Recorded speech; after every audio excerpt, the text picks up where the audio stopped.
Un séisme politique a frappé Caracas. La présidente intérimaire du Venezuela, Delcy Rodríguez, a nommé 12 généraux à la tête de structures clés impactant le pouvoir militaire. La décision a enflammé les coulisses et provoqué la fureur de Diosdado.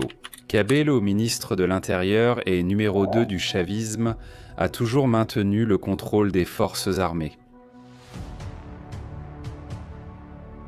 Maintenant, Cabello voit son influence s'effriter face à une manœuvre qui pourrait redéfinir l'équilibre interne du régime. Les armes sont en possession de la Force armée nationale bolivarienne et des corps de sécurité de l'État. Habitué à contrôler les casernes comme une extension de sa propre autorité, Cabello se rend compte que le pouvoir qu'il détenait sur le pays lui échappe désormais des mains. En parallèle, Delcy Rodríguez suit de plus près les directives de Washington. L'alignement avec Donald Trump place la présidente intérimaire dans une position risquée tout en cherchant à affaiblir Cabello. Elle doit éviter d'être la cible de la plus grande puissance militaire. Sur cet échiquier géopolitique, chaque mouvement peut être fatal, et le Venezuela devient la scène d'une dispute qui dépasse les frontières. Bienvenue à Vie à la caserne. Notre force armée, peuple de Yaracuy, est à genoux sur la terre, avec le drapeau de Bolivar dans les rues, défendant la patrie de Bolivar, notre président, et fidèles aux forces armées de la patrie bolivarienne. Les changements promus par Delcy Rodríguez dans les commandements militaires vénézuéliens n'ont pas eu lieu dans un vide politique. La nomination de nouveaux généraux a eu lieu juste avant l'Assemblée nationale. Évoquer des réformes majeures du secteur pétrolier susceptibles de briser le monopole d'État et favoriser le retour des compagnies internationales.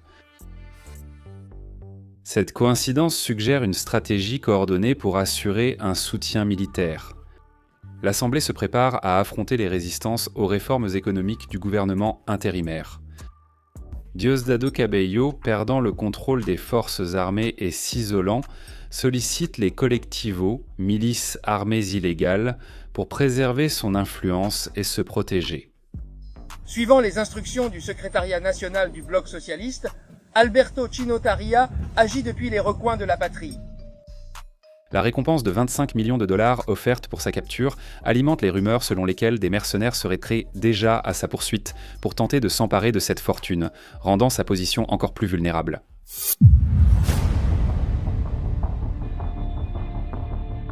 Faites-leur douter.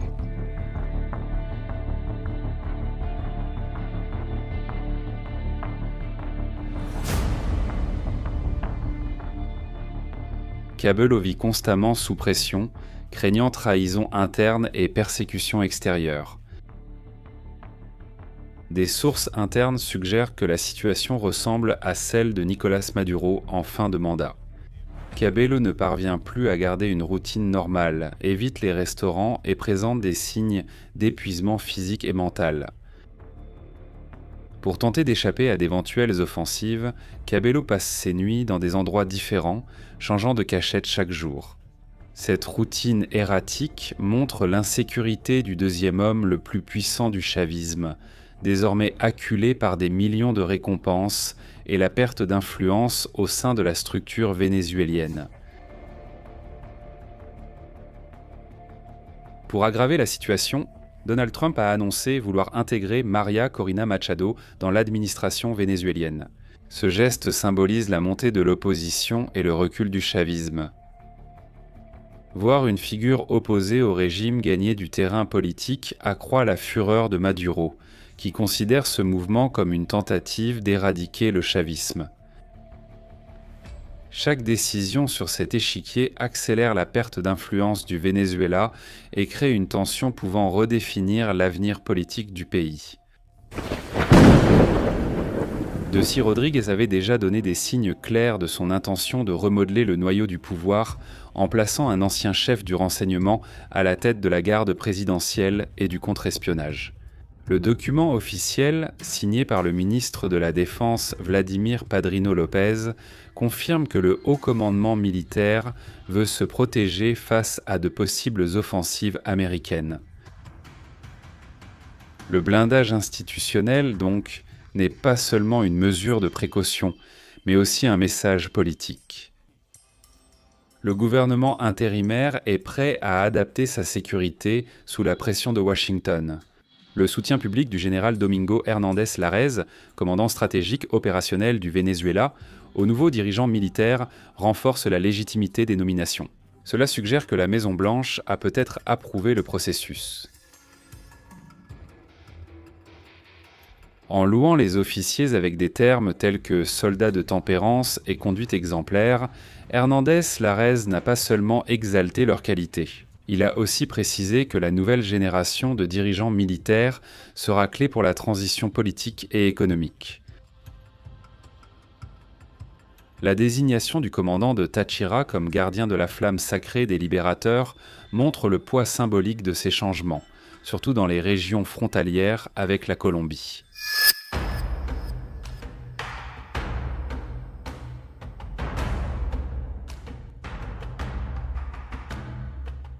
Les généraux vénézuéliens sont inquiets face à la pression américaine.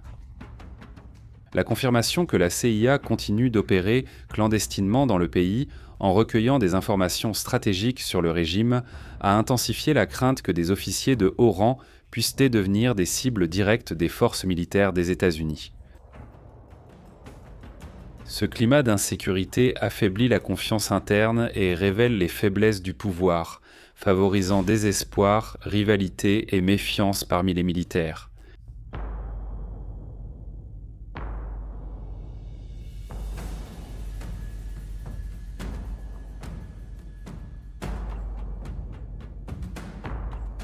Diosdado Cabello est de plus en plus isolé et ciblé.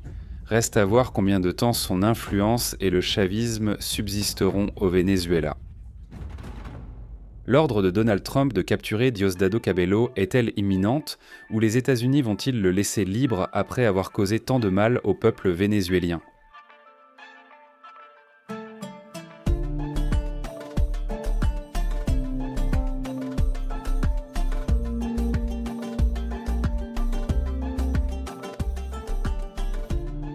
Partagez votre avis en commentaire et participez au débat.